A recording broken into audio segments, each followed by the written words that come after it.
आप सभी का फिर से स्वागत है। पिछले लेक्चर्स में हमने कार्टेशियन कर्व को रेक्टिफाई किया। अब हम पैरामीट्रिक इक्वेशंस को रेक्टिफाई करने की कोशिश करेंगे।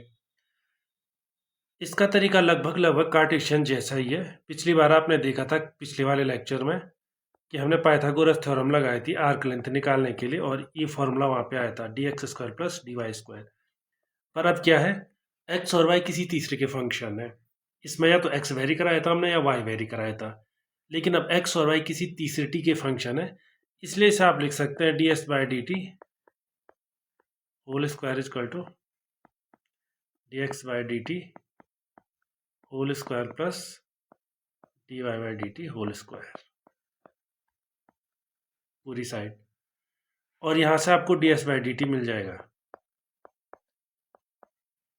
जो कि होगा स्क्वायर रूट। पॉजिटिव भी होगा नेगेटिव भी होगा, लेकिन हम आर्क लेंथ हमेशा पॉजिटिव लेते हैं, इसलिए dx/dt whole square plus dy/dt whole square.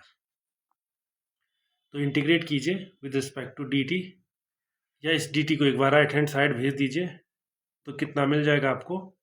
Elementary जो एरिया है, एलिमेंट्री यहाँ पे लेंथ जो है स्क्वायर रूट, इसी को हम x डैश भी लिखते हैं, x डैश स्क्वायर, और इसी को y डैश स्क्वायर। ये मैं यहाँ पे इसलिए अचानक से नोटेशन चेंज कर रहा हूँ, हो सकता है आपकी बुक में ये नोटेशन हो, y डैश स्क्वायर, और ये पूरा dt से मल्टीप्लाई होगा। तो पूरा एरिया कितना हो जाएगा, ये s हो जाएगा। इंटीग्रेशन यहाँ पे अब t वेरी करेगा a टू b तक, ds equal to integration t vary करेगा a to b square root x dash square plus y dash square dt। तो वहीं से ये फॉर्मूला भी डिराइव किया जा सकता है। एग्जाम्पल से समझते हैं। Example, rectify the curve, rectify the asteroid, या ऐसे लिख लेते हैं सीधे।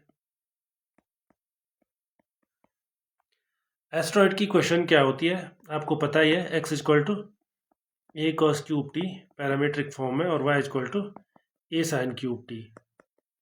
आगे बढ़ने से पहले ये भी ध्यान दीजिए, अगर मैं a को b लिख लूँ, एक बार a रखूँ एक बार b रख लूँ, तो उसको कहते हैं हम हाइपोसाइक्लॉइड। वो भी एस्ट्रॉइड की तरह होता है, लेकिन उसमें और इसमें छोटा सा डिफरेंस होता है। एस्ट्रॉइड चारों क्वाड्रेंट में सिमेट्रिक होता है, एक्स एक्सिस का इंटरसेप्ट, वाई एक्सिस का इंटरसेप्ट सारे सेम होते हैं, लेकिन हाइपोसाइक्लॉइड में एक ए होता है और एक बी होता है। और यहाँ चारों एक्सिस पे कितने का इंटरसेप्ट होगा, स्मॉल ए का। तो सबसे पहले आपको क्या करना है, आपको याद होना चाहिए कि इसको ट्रेस कैसे करते हैं। तो अगर हमने इसको कई बार ट्रेस किया है, ये x⁴ plus y⁴ equal to a⁴ वही इक्वेशन है, और इसमें सारे ए होते हैं। हाइपोसाइक्लॉइड में एक बड़ा हो जाता है।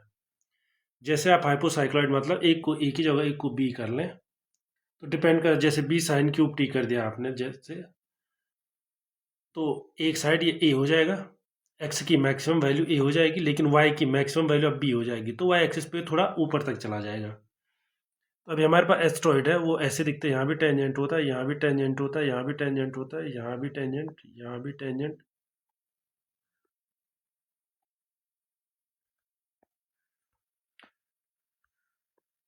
कुछ कुछ ऐसा सारे एक्सिस में सिमेट्रिक होता है, ऐसा दिखना चाहिए।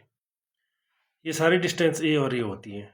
अगर इन्हें बदल दें, हम ए और बी कर दें इक्वेशन में, तो डिपेंड करता है हमने एक्स में बी किया है कि वाई में बी किया है। फॉर एग्जाम्पल वाई में अगर मैं बी कर दूँ, तो साइन की मैक्सिमम वैल्यू 1 होती है, तो वाई की मैक्सिमम वैल्यू बी हो जाएगी, तो वाई एक्सिस के अलॉन्ग ये थोड़ा लंबा हो जाएगा। अगर बी ग्रेटर देन है ए से, और बी लेस देन ए से थोड़ा छोटा हो जाएगा, तब इसको आप हाइपोसाइक्लॉइड बोल सकते हैं। तो साइक्लॉइड के कई तरीके होते हैं, उनमें से एक हाइपोसाइक्लॉइड होता था, वो हमने पिछले लेक्चर्स में डिस्कस कर ही चुके हैं। एक लेक्चर में डिस्कस किया, उसको जरूर देखिए आप। आगे बढ़ते हैं, dx/dt कितना होगा। अब हमें वैल्यू जो चाहिए वो चाहिए dx/dt। तो dx/dt इक्वेशन हमारे सामने पर है, x a cos cube T है, तो एक तो 3 आएगा, ए तो कांस्टेंट है ही, cos स्क्वायर टी भी आएगा, फिर साइन टी नेगेटिव हो जाएगा, और एक नेगेटिव साइन भी दे देगा। dy/dt ये कितना हो जाएगा, y आपके सामने पर है, तो 3a sign square T cos T तो अब आपने क्या करना है, फॉर्मूला सेम टू सेम वही है जो ये अभी ऊपर लिखा है, सीधे उसको यूज करना है, या आप चाहे थोड़ा पीछे से इसको यूज कर सकते हैं, जैसे में आपको अच्छा लगे। तो आप ऐसा कर सकते हैं, एक बार ds/dt निकाल के देख लीजिए। वो इसलिए क्योंकि नहीं तो आपको सारी कैलकुलेशन स्क्वायर रूट के अंदर करनी पड़ेगी। तो आप अलग से एक बार इन दोनों के स्क्वायर का सम निकाल दीजिए। किसके? dx/dt। नहीं तो स्क्वायर रूट का साइन जब आप लगा लोगे तो उस स्क्वायर रूट के साइन के अंदर ये सारे आएंगे, plus dy/dt whole square equal to कितना हो जाएगा?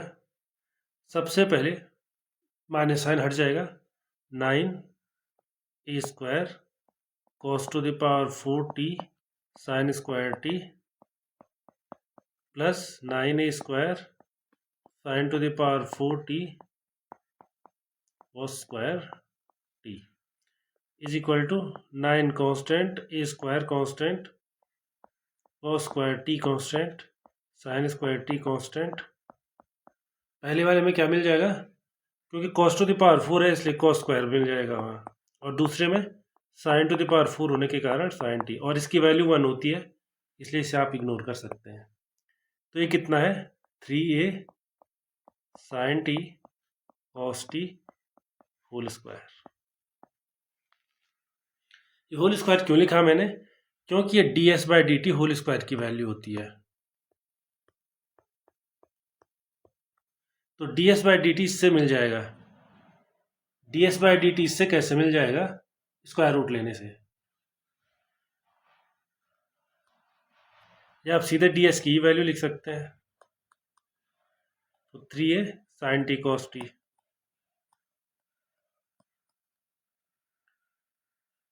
तो अगर S1 लेंथ है किस आर्क की, आप केवल क्या कीजिए, 0 टू π/2 तक वेरी कराइए। इनमें पॉइंट भी लिख लीजिए। जब t 0 होगा, फॉर एग्जाम्पल यहाँ से देख लीजिए, t 0 होगा तो x की वैल्यू a होगी, y की वैल्यू कितनी होगी? 0। मतलब a0 पॉइंट, ये वाला पॉइंट, ये कौन सा पॉइंट है? t equal to 0। ये कौन सा पॉइंट है यहाँ पे? ये वो पॉइंट है जहाँ पे t π/2 होगा। जब t π/2 होगा तो cos π/2 0 हो जाएगा, लेकिन sin π/2 1 होगा। तो इसके कोऑर्डिनेट्स कितने हो जाएंगे? x एक्सिस पे 0, y पर a, कार्टेशियन में, लेकिन पैरामीट्रिक फॉर्म में इसके कोऑर्डिनेट होंगे t इक्वल टू π/2। और ऐसे आप बाकी भी निकाल सकते हैं। तो आप अब क्या मान लीजिए, let S1 denote the length of the curve in first quadrant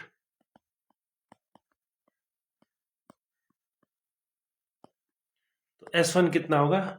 integration 0 to π/2, और डिफ्रेंशिएशन किसका होगा? 3a sine t cos t dt। दो तरीके से इंटीग्रेशन कर सकते हैं आप। एक तो सिंपल तरीका है, साइन टी या cos t को u मान लीजिए, तो साइन टी dt du हो जाएगा, या साइन टी को आपने u माना है तो cos t dt u हो जाएगा, du। ऐसे भी कर सकते हैं। दूसरा तरीका बीटा एंड गामा फंक्शन से, गामा फंक्शन सीधे लगाया जा सकता है। और एक तीसरा तरीका भी है, 2 से मल्टीप्लाई भी कर लीजिए, डिवाइड भी कर लीजिए, तो वो साइन 2t हो जाएगा, उसका इंटीग्रेशन किया जा सकता है। तो आपको जो अच्छा लगे। तो सबसे आसान यहाँ पे ये हो सकता है, क्योंकि इंटीग्रेशन में काफ़ी प्रैक्टिस है हमारी। cos जो साइन t है उसको आप u मानिए, स्मॉल u, तो cos t dt कितना हो जाएगा? du। तो 3a तो कांस्टेंट है, उसको बाहर छोड़ दीजिए, तो ये u du फॉर्म का हो जाएगा, मतलब u²/2। कैसे हुआ? आपने साइन टी को स्मॉल यू मान लिया, या कुछ भी मान लीजिए, sine T equal to small U, तो cos t dt du। तो हमारा इंटीग्रेशन बन गया इंटीग्रेशन u du, u²/2 इसकी वैल्यू होती है, और t कहाँ से कहाँ तक? π/2 तक। तो वो सब्स्टिट्यूशन तब करना है जब आपका क्लियर नहीं है, पर अब आप हमारा इंटीग्रेशन क्लियर ही है तो आप सीधे लिख सकते हैं इसको। तो आपका फाइनल आंसर कितना आ गया? 3a साइन π/2 1 होता है, ये तो वेल नोन है, लेकिन साइन 0 कितना होता है? 0, इसलिए आपको केवल 3a/2 ही मिलेगा। 1/2 माइनस 0 फिर से 1/2। लेकिन ध्यान रखना आपको एस्ट्रॉइड की निकालनी है कि जो सिमेट्रिक है सारे क्वाड्रेंट्स में। तो जैसा पहला क्वाड्रेंट में वैसे वो दूसरे में भी है, वैसे तीसरे में भी है, वैसे चौथे में भी है। इसलिए जो एस होगी टोटल लेंथ सिमेट्रिक आर्ग्यूमेंट से 4 टाइम्स S1 होगी, वो इज इक्वल टू 6। ऐसे आ सकता है क्वेश्चन, ये भी आ सकता है, या क्वेश्चन ये भी आ सकता है कि show that the total length of asteroid is 6, या ऐसा भी आ सकता है जो मैंने पूछा हुआ रेक्टिफाई द कर्व, या ऐसा भी हो सकता है find the perimeter of the curve. तो जो भी लैंग्वेज यूज हो, मतलब सबका एक ही है। चलिए एक और एक्सरसाइज करते हैं। इस बार आपको क्या करनी है, find length of an arc of the cycloid.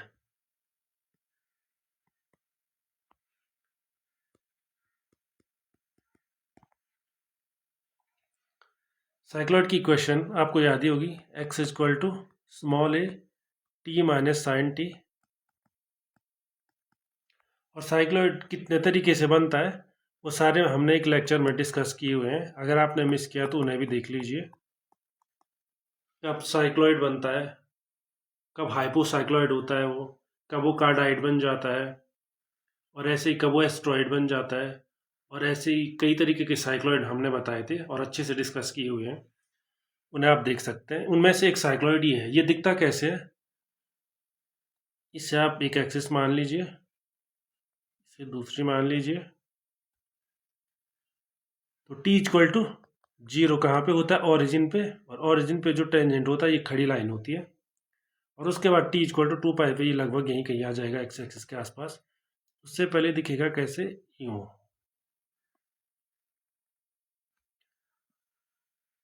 और ये एक आर्क हो गया, फिर ये इधर भी जाएगा और फिर ये इधर भी जाएगा। पर हमें एक ही आर्क की देनी है, यहाँ पे क्वेश्चन लिखा हुआ है अन आर्क ऑफ द साइक्लॉइड। तो आपको पता है ये ठीक इसका मिडिल पॉइंट होता है, जो इसकी एक्सिस ऑफ सिमेट्री होती है, इसके अराउंड एक जैसा होता है। यहाँ पे टी इक्वल टू पाई होता है। और इस पॉइंट के कोऑर्डिनेट कैसे निकलेंगे, जो कर्व की क्वेश्चन में, अगर कार्टेशियन में आपको लिखना है तो कर्व की क्वेश्चन में टी इक्वल टू पाई रख लीजिए। तो ये तो ए पाई हो गया एक्स, ठीक, साइन पाई 0, और ये कितना हो गया, मैक्सिमम हो जाएगा 2a, क्योंकि कॉस टी कितना हो जाएगा, मैक्सिमम हो जाएगा, -1 माइनस माइनस +1 2a। तो आपको यहाँ से और यहाँ पे टी इक्वल टू 2 पाई पूरा हो जाता है। मतलब अगर आप किसी रोड में सर्कल का वो देख रहे हैं लोकस, सीधी लाइन स्ट्रेट लाइन के ऊपर, तो सर्कल जब पूरा रिवॉल्यूशन कर देगा तो इतना ही बनेगा। इससे आगे के जो ये छोटे छोटे पार्ट दिख रहे हैं ये तब बनेंगे जब सर्कल दूसरा चक्कर लगाना शुरू करेगा। तो अगर ये इंफॉर्मेशन आपके पास है तो आपने क्या करना है, सबसे पहले ds/dt होल स्क्वायर निकालना है। ds/dt whole square is equal to dx/dt whole square plus dy/dt whole square. तो dx/dt होल स्क्वायर निकाला जा सकता है, कितना हो जाएगा, ए तो कांस्टेंट है, बाहर आ जाएगा, A T minus sine T का डिफ्रेंशिएशन 1 माइनस कॉस टी, लेकिन स्क्वायर होना है, इसलिए क्या हो जाएगा, ए भी स्क्वायर हो जाएगा और ये भी स्क्वायर हो जाएगा। इसके बाद plus dy/dt whole square, cos T का डिफ्रेंशिएशन माइनस साइन टी होता है, तो एक दूसरे को माइनस माइनस से एनिहिलेट कर लेगा, तो ए स्क्वायर।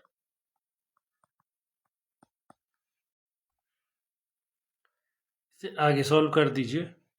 1 माइनस कॉस थीटा को आप ब्रेक कर दीजिए साइन के टर्म में, क्योंकि क्लियर फॉर्मूला होता है हमारे पास ए स्क्वायर 1 माइनस कॉस टी कितना होता है, 2 साइन स्क्वायर t/2, और होल स्क्वायर भी रहेगा, plus A square 2 sine square t/2 cos square T by two. ये कहाँ से हुआ, और टू का भी स्क्वायर हो जाएगा। ये कहाँ से हुआ, क्योंकि साइन थीटा होता है two sine theta cos theta, इसलिए। तो इसमें जो कॉमन है उसको आप बाहर भेज दीजिए। फॉर एग्जाम्पल 4 कॉमन है, ए स्क्वायर कॉमन है, sign square T by two common है। बच कितना रहा है, पहले वाले में बच रहा है वो है sign square T by to, plus दूसरे वाले में जो बच रहा है वो है cos square T by to. तो वो 1 हो जाएगा, तो उसे इग्नोर कर सकते हैं आप। 4 square sine square T by two, ये फाइनल आंसर हो गया। तो D S by D T whole square निकला है, तो D S by D T कितना निकलेगा, over D T equal to 4 square, इसका स्क्वायर रूट हो जाएगा, तो आप यहाँ से इसे हटा सकते हैं स्क्वायर को, 2a sine T by to. तो लगभग क्वेश्चन सॉल्व हो ही चुका है। तो अभी अभी आपने देखा जो ये कर्व है सिमेट्रिक किसके अराउंड है, टी इक्वल टू पाई, जब हम पहुंचते हैं इस पॉइंट पे और ये लाइन हम खींचते हैं तो इसके इधर जैसा है इधर ही वैसे भी होगा, सेम टू सेम होगा। इसलिए टोटल लेंथ कितनी हो जाएगी, एस हो जाएगी। तो एस कितनी हो जाएगी, integration T 0 to pi vary करेगा। ठीक है, आप 2 पाई भी वेरी करा सकते हैं, वो इच्छा है, और साथ ही में 2 से मल्टीप्लाई कर लीजिए। रीजन क्या है यहाँ पे, रीजन ये है कि टी इक्वल टू पाई जो पॉइंट हमें मिला उस लाइन के अराउंड, उसको एक्स एक्सिस से मिलाने पे जो लाइन मिली है उसके अराउंड कर्व सिमेट्रिक होता है। सिमेट्रिक होगा तो उसका एरिया भी सेम होगा, लेंथ भी सेम होगी, और ऐसी कई चीज़ें हैं जो सेम रहती हैं। आगे जैसा आप सेंटर ऑफ ग्रेविटी पढ़ोगे वहाँ भी ये चीज़ सिमेट्री हेल्प करेगी। तो T equal to 0 to pi, और बाकी का इससे हम सिंप्लीफाई कर ही चुके हैं, 2a sine T by two और डी टी। तो इसे आसानी से इंटीग्रेट किया जा सकता है, ये 4 ही आ जाएगा। इसको आप कई तरीके से इंटीग्रेट कर सकते हैं, उनमें से एक तरीका हो सकता है कि इसे सीधे कर दीजिए, माइनस को 2 कॉस टी बाई टू और 0 टू पाई। तो जैसे आप करेंगे तो इसकी टोटल वैल्यू कितनी हो जाएगी, 8 ही आ जाएगी, क्योंकि कॉस पाई रखेंगे एक बार आप 0 रखेंगे, तो फाइनली जो मल्टीप्लाई होगा वो 2 ही है, 4 इंटू 2 8 है। तो ये साइक्लॉइड की टोटल लेंथ हो जाएगी। इस तरह से आप कोई भी कर्व कर सकते हैं जो कि आपको पैरामीट्रिक इक्वेशन में दिया गया हो। चलिए अब पोलर कर्व्स देखते हैं।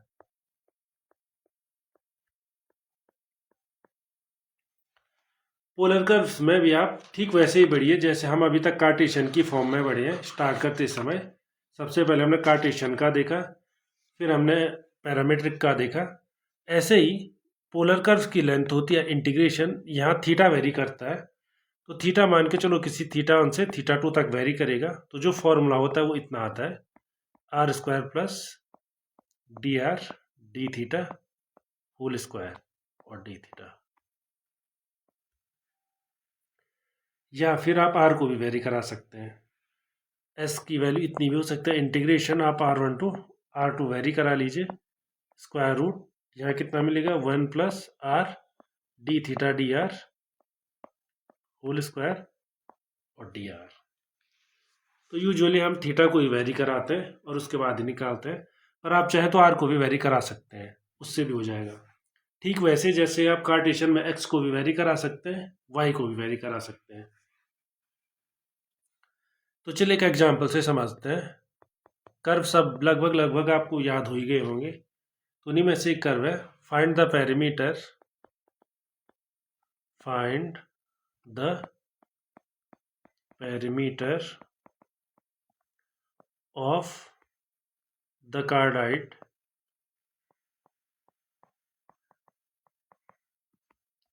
कार्डाइड कौन सा है, R equal to small A 1 minus cos theta, 1 plus cos theta भी हो सकता था। आपको सारे कार्डाइड अब याद हो ही चुके होंगे। कार्डाइड भी एक स्पेशल टाइप का साइक्लॉइड ही है, मैंने आपको एक्सप्लेन करके दिखाया था एक दिन। तो ये माइनस प्लस का फर्क क्या पड़ता है, अगर ये प्लस होगा तो ठीक उल्टा हो जाएगा, जैसा बना हुआ है वाई एक्सिस के अराउंड जैसे दिख रहा है उसको पूरा रोटेट कर लो और उल्टा कर दो, मतलब उसकी मिरर इमेज टाइप की बना लो। तो ये देखिए, इस कार्व को पहले मैं ट्रेस करके दिखाता हूँ। तो कार्डाइड कोई भी हो, लंबाई उतनी ही रहेगी उसकी। इसमें माइनस कॉस थीटा है, इसलिए ध्यान रखना आप यहाँ से स्टार्ट होके यूं में इधर आ जाएगा, और यहाँ से स्टार्ट होके फिर यूं में इधर आ जाएगा। इस लाइन के अराउंड ये सिमेट्रिक होता है, और अगर प्लस होता तो इस साइड को बनता है, ये इधर न जा करके मैं आपको बना के दिखाता हूँ। यहाँ से यहाँ जा रहा है, तभी यहाँ से यहाँ आता, और नीचे से भी यहाँ से यहाँ आता, और ये कर्व कुछ ऐसा दिखता। ठीक इसका उल्टा। तो प्लस और माइनस का इतना ही डिफरेंस पड़ता है, पर इसमें जो है बाकी सारी चीज़ें सेम रहती हैं। फॉर एग्जांपल कार्डाइड की जो ये डिस्टेंस रहती है 2a ही रहती है, और ये थीटा इक्वल टू पाई पे मिलेगी, उसमें थीटा इक्वल टू 0 पे मिलेगी दूसरे वाले में, और ये थीटा इक्वल टू 0 है। और ये कोई रैंडम पॉइंट आप ले सकते हैं, P equal to R comma theta. वो क्यों लेते हैं, अगर आपको एक्सप्लेन करके दिखाना है, पर वो करने की ज़रूरत नहीं है। एक्सप्लेन क्या करना है कि ये कोई पॉइंट है, फिर नेबरिंग पॉइंट ले लीजिए जो डी आर डी थीटा पे होगा, फिर उसकी छोटे से आर्क की लेंथ कितनी होगी, डी एस इक्वल टू जो फॉर्मूला मैंने बताया, तो वहाँ से आपको फिर से वही फॉर्मूला मिलता है। पर हमें वो करने की ज़रूरत नहीं है, हमें फॉर्मूला याद है, हम सीधे उसको यूज करेंगे। तो हमें क्या क्या चीज़ चाहिए, हमें जो फॉर्मूले के हिसाब से चाहिए वो है D S over D theta. इसकी वैल्यू आती है, होल स्क्वायर की वैल्यू आती है R square plus D R over D theta whole square. आप या तो इसका स्क्वायर रूट ले लीजिए या फिर इसका स्क्वायर कर लीजिए, ये आसान है। आर स्क्वायर हमको पता ही है, आर स्क्वायर कितना होगा, A square 1 minus cos theta whole square plus D R by D theta whole square. D R by D theta बड़ी आसानी से निकाल सकते हैं हम, A square sine square theta, क्योंकि ये कांस्टेंट है। 1 माइनस कॉस थीटा में 1 का 0 हो जाएगा, माइनस कॉस थीटा का प्लस साइन थीटा हो जाएगा, तो इतना मिल जाएगा। आप इसको फिर से वही कीजिए, इसके बाद आपने वही करना है जो आप पहले से करते आ रहे हैं। इस कार्डॉइड में भी फिर से वही कीजिए। ए स्क्वायर कितना हो जाएगा, इसको आप लिख लीजिए 4 साइन स्क्वायर थीटा बाई 2, जैसे कि हमने अभी थोड़ी देर पहले भी सॉल्व करने में किया था। कैसे, क्योंकि हो जाएगा 2 साइन स्क्वायर थीटा बाई 2, और उसका होल स्क्वायर हो जाएगा तो 4 A square sine square theta by 2 plus A square 4 A square sine square theta by 2 cos square theta by 2। ये कैसे हुआ, साइन 2 थीटा वाले फॉर्मूले से, बिल्कुल वही फॉर्मूला यूज किया है हमने, 2 sign A cos A sign 2 ए। तो जो कॉमन है उसको बाहर ले लीजिए, 4 ए स्क्वायर क्लियरली कॉमन है। यहाँ पे मैंने एक छोटी सी गलती कर ली है, 2 साइन स्क्वायर थीटा बाई 2 का भी होल स्क्वायर होगा, तो sign square theta by 2 sine square sine to the power 4 theta by 2 हो जाएगा। तो साइन स्क्वायर थीटा बाई 2 तो कॉमन आ जाएगा, बचेगा कितना, sign square theta by 2 plus cos square theta by 2, उसकी वैल्यू 1 होती है। तो फाइनल आंसर आपके पास आ गया है 4 square sine square theta by 2। तो आपको काफ़ी कुछ पता चल ही चुका है, इसका स्क्वायर रूट ले लीजिए। तो जो टोटल लेंथ होगी D S by D theta की वैल्यू लिख ही सकते हैं आप, यहाँ से कितनी हो जाएगी value, 2a sine theta by 2, ये D S by D theta की वैल्यू मिल गई है। अब कार्डाइड क्या होता है यहाँ पे देख लीजिए, ये 0 है और ये पाई है, इस लाइन के अराउंड सिमेट्रिक होता है, इसलिए आपको 2 से मल्टीप्लाई करने की ज़रूरत है अगर आप 0 टू पाई तक इंटीग्रेट कर रहे हैं। लेकिन अगर आप सीधे 0 टू 2 पाई करते हैं तब किसी की भी मल्टीप्लाई करने की ज़रूरत नहीं है। पर यहाँ पर आप इस चीज़ का ध्यान रख लेना, एस्ट्रॉइड की तरह मत कर लेना, 0 टू पाई बाई 2 तक किया और उसका 4 टाइम्स कर दिया तो गलत हो जाएगा, क्योंकि ये सब जगह सिमेट्रिक नहीं होता है। ये सिमेट्रिक केवल जो हॉरिजॉन्टल लाइन है एक्स एक्सिस उसके अराउंड होता है। इसलिए जो लेंथ होगी, लेट आप ऐसे लिख सकते हैं S1 denote length of the कार्डाइड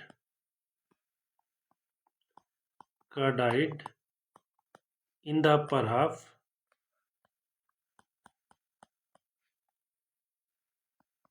then S1 कितना हो जाएगा, इंटीग्रेशन 0 to पाई, और अभी जो हमें फंक्शन मिला है ds/d थीटा, वो लिख लीजिए 2a sin θ/2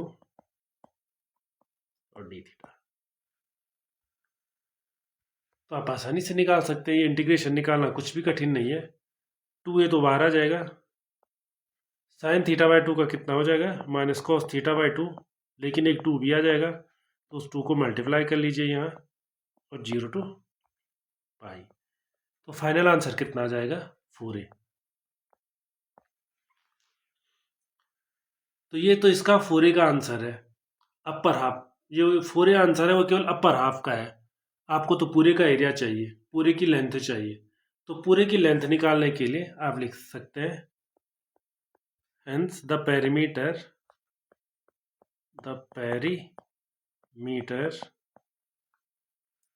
of the cardioid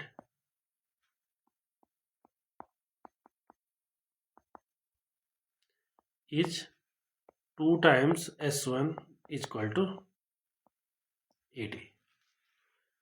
आगे बढ़ने से पहले, वैसे आप समझ ही गए होंगे, लेकिन फिर भी ऐसे ही आप इसका भी निकाल सकते हैं, R equal to a 1 plus cos theta. Same to same रहेगा, लेंथ सेम आएगी लेकिन लिमिट सेम नहीं आएंगी। जब थीटा इक्वल टू 0 होगा, सबसे पहले ये देखिए कर्व ऐसा दिखेगा, और ये यहाँ से यहाँ तक दिखेगा, कुछ ऐसा दिखेगा। तो इसमें यहाँ से यहाँ तक वेरी कराओगे आप कर्व को, तो जो ये वाला पॉइंट है यहाँ से पाई से 0 तक, इस तरीके से मैंने थोड़ा बड़ा इसलिए बना रखा है जिससे ये वाला फिगर साफ दिखे। दोनों का शेप बिल्कुल एग्जैक्टली सेम होता है, और करना भी सेम है। और आप ऐसा कर सकते हैं कि प्लस वाला भी पूछा जाए तो भी माइनस वाले का एरिया निकाल दो, उसके बाद लिख लो, इसी को रोटेट करने पे वो बन जाता है। आप वाई एक्सिस के अराउंड जो है इसको थोड़ा रोटेट करोगे, वही वाला कार्डाइड आपको मिल जाएगा जो प्लस वाला होता है, या प्लस वाले को रोटेट करा लो, माइनस वाला मिल जाएगा। सिर्फ इनकी डायरेक्शन चेंज हो जाती है। एरिया लेंथ सब ये चाहे एरिया हो चाहे लेंथ हो, सब लगभग सेम ही रहते हैं। तो इस तरह से आप पोलर में भी जो है किसी कर्व को रेक्टिफाई कर सकते हैं। चलिए इसी क्वेश्चन को थोड़ा डिफिकल्ट करके देखते हैं। Example, find the length of the cardioid, the length of the cardioid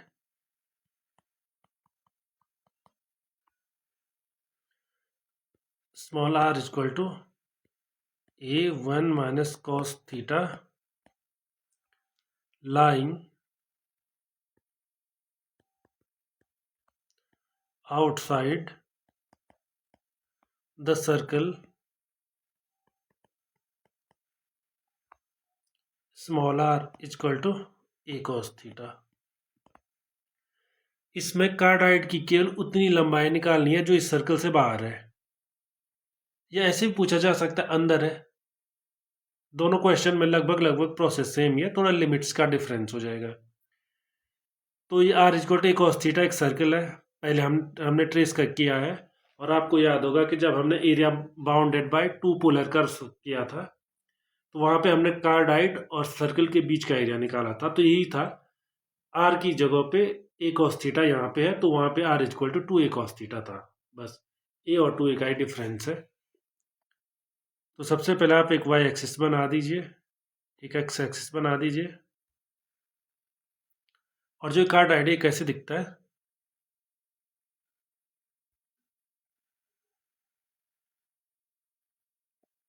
कुछ ऐसा। और जो ये सर्कल है ये कुछ ऐसा दिखता है। सर्कल तो लगभग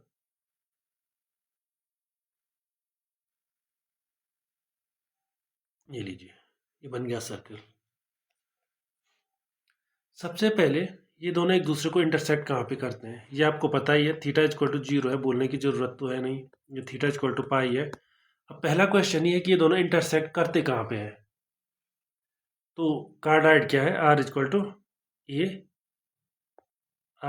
1 माइनस कॉस थीटा, ये है कार्डाइड। और r equal to A cos theta, यह सर्कल। इन दोनों से आर को एलिमिनेट कर लो, आपको पता चल जाएगा कि ये दोनों कहाँ पे एक दूसरे को जो है इंटरसेक्ट करते हैं। तो a cos थीटा सिंप्लीफाई कीजिए इसे, 1 minus cos theta equal to cos theta. इसका मतलब कॉस थीटा इक्वल टू 1/2। इसका मतलब 2 बार हो सकता है, थीटा इक्वल टू π/3। वो प्लस भी हो सकता है, माइनस भी हो सकता है, लेकिन हमें माइनस कंसिडर करने की ज़रूरत नहीं है। क्यों ज़रूरत नहीं है? क्योंकि जो ये दोनों के दोनों कर्व हैं, दोनों के दोनों फिगर हैं, ये दोनों के दोनों सिमेट्रिक होते हैं। ये वो लाइन है, अब करेक्ट है।